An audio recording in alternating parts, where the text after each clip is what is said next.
8일, 새롭게 공개된 반포 한강 토끼굴 CCTV에는 한강 실종 대학생 고 손정민 친구의 모습이 담겨 있는데요. 해당 영상에서 네티즌들은 정민이의 핸드폰 갤럭시 S20을 들고 있는 그의 손에 주목하고 있습니다. 창백한 색상인 것을 확인한 네티즌들은 라텍스 장갑이나 니트릴 장갑을 낀 것 같다고 주장했는데요. 그 근거로 유난히 하얗게 보이는 손의 모습, 앞서 공개되었던 토끼굴에서 반바지 착용 시 다리 부분의 살색과 핸드폰을 들고 있는 손의 색이 차이가 있다. 손톱 부분이 없이 매끈한 모습이 이상하다. 엄지손가락이 유난히 길어 보인다. 장갑을 꽉 끼지 않아서 그렇게 보이는 것 같다. 라며 다양한 의견들을 제시했습니다. 그냥 CCTV 화질 때문에 그렇게 보이는 것일 뿐이라는 의견도 있습니다. 진실은 본인만 알겠지만 해당 장면을 확대도 해보고 반복해서 본 결과 손이 창백한 색이고 엄지손가락도 유난히 길어서 꼭 라텍스 장갑을 낀 것처럼 보이긴 하네요. 그것이 알고 싶다 1263회에서 전문가가 해당 장면을 확인한 결과 맨손이라고 합니다. 지난 6일 정민이의 장례 절차를 모두 마친 아버님은 일상으로 돌아가는 것이 두렵다고 밝히며 출근하면 이번 일에 대해 언급하지 않을 것이고 직장 동료들도 평소와 같이 대해줬으면 좋겠다고 밝힌 바 있습니다. 손정민 아버지 직장은 삼성물산이며 직급은 수석부장이라고 합니다. 학력은 연세대학교 건축학과라고 하네요. 삼성물산 해외 마케팅 수석이며 해외 근무를 많이 해서 여행 블로그도 운영하고 있었다는 정보가 있습니다. 이 일을 잘하신다고 하는데 인터뷰하시는 모습만 봐도 그렇게 느껴지긴 하더라고요. 아빠를 닮아 똑똑했던 정민이는 EBS 장학퀴즈에 경기고 학생으로 출연해 왕중왕전 준우승까지 했다고 하죠. 그는 카이스트를 3개월 다니고 반수에서 중앙대 의대 본과 1학년에 재학 중이었고 과수석을 하던 학생이었습니다. 아버지 말에 따르면 원래 의학에 뜻이 있어서 한번 도전해보겠다고 해서 카이스트를 휴학 후 서울로 올라오게 되었다고 합니다. 지난 5일 시사교양 프로그램 김진의 돌직구쇼 채널A에 출연한 아버지 소년씨는 A가 본인의 휴대전화를 찾으려고 노력을 한 게 하나도 없다. 상식적으로 휴대폰이 없어졌으면 전화해서 찾아봐야 하는데 우리 아들 휴대폰으로 자신의 휴대폰에 전화한 적이 없다. 휴대폰이 확실히 없어졌다는 것을 알고 있는 사람만이 전화를 안 하는 것이라고 말했습니다. 내 핸드폰이 없어지면 가장 먼저 하는 일은 내 전화에 전화해보는 거 아니겠어요? 보통 사람이라면 다들 그렇게 행동할 것 같습니다.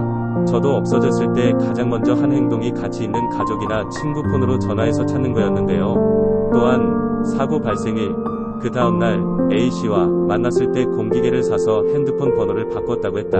하루도 못 참고 전화번호를 바꾼다는 것은 자신의 휴대전화를 찾을 일이 없다는 이야기 라고도 짚었습니다.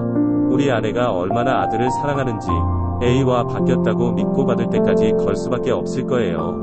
어느 순간 전원이 꺼져 있습니다. 라고 나왔나봐요. 그때의 허탈함을 어떻게 말로 할 수 있겠습니까? 이어 증거가 없어지면 수사가 힘드니까 그 집 주변이나 모든 것들, 차량이 됐든 휴대전화가 됐든 많은 자료가 있을 것 같다. 그런 것들을 빨리 찾아야 되는데 가시화되지 않으니까 불안하다. 이건 절대로 그 아이 혼자 할 수 있는 게 아니다. 충분히 주변 사람들이 개입됐다는 많은 증거가 있다. 고 말했습니다. 또한 손 씨는 A씨 부모를 직접 만난 건 5월 26일 저녁밖에 없다. 처음부터 지금까지 어디서 술을 마셨는지 설명해준 적도 없고 한강에서 만난 적도 없다. 도와주려고 한 적도 없다. 고 말했는데요. 정민이가 미끄러져서 A가 끌어올렸다는 자리가 어디냐고 물으니 잔디 중간 움푹 파인 곳인지 정확히는 잘 모르겠다. 고 답했고 정민씨 부모님은 그에게 위치를 나중에 알려달라 고 했지만 나중에도 알려주지 않았다고 합니다. 3시 30분에 A씨와 A씨 부모님이 통화한 사실을 말하지 않고 왜 숨겼는지에 대해서는 황당한 답변을 내놓았습니다. 코로나 때문에 4명만 앉아야 되니까 자기는 떨어져서 앉아 있었는데 그 중간에 그런 얘기를 할 수 없었다. 미안하다. 네, 코로나 5인 이상 집합금지 때문에 말 안 했다고요. 이걸 해명이라고 하다니 기가 막히네요. 손 씨는 A씨가 아들이 실종되었다는 것을 왜 부모인 자신들에게 바로 알리지 않았는지, 그날 신고했던 신발을 왜 버렸는지, 아들 폰을 왜 A가 갖고 있는지, 사라진 휴대폰을 찾을 생각을 하지 않고 바로 전화번호를 바꾼 건지 등에 대해 의혹을 제기하며 진정서를 제출한 상태입니다. 한강 실종 대학생 손정민 씨의 사망 경위에 대한 수사가 난항을 겪는 이유는 그가 실종된 지점을 비추는 CCTV가 없기 때문입니다. 경찰은 근처 CCTV 54대와 같은 시간대 한강공원에 있던 차량 133대의 블랙박스 영상을 분석해 손 씨의 동선을 추적하고 있다고 하는데요. 또한 당시 현장에 있던 6명의 목격자들을 조사했는데 목격자들이 일관되게 진술하는 부분이 있다고 밝혔고 친구 A씨의 동선도 파악된 것으로 전해졌습니다. 경찰은 A씨가 탑승한 택시기사, 카드 사용 내역 등을 조사해 동선의 상당 부분을 확인했다고 하네요. A씨의 부모와도 연락을 이어나가며 A씨가 사건 당시에 신었던 신발을 버린 이유에 대해서도 대답을 들었다고 하는데 어떤 내용인지 밝히지 않고 있습니다.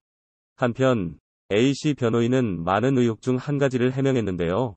휴대전화를 잃어버리자마자 찾을 생각을 하지 않고 새로 번호를 바꾼 게 아니라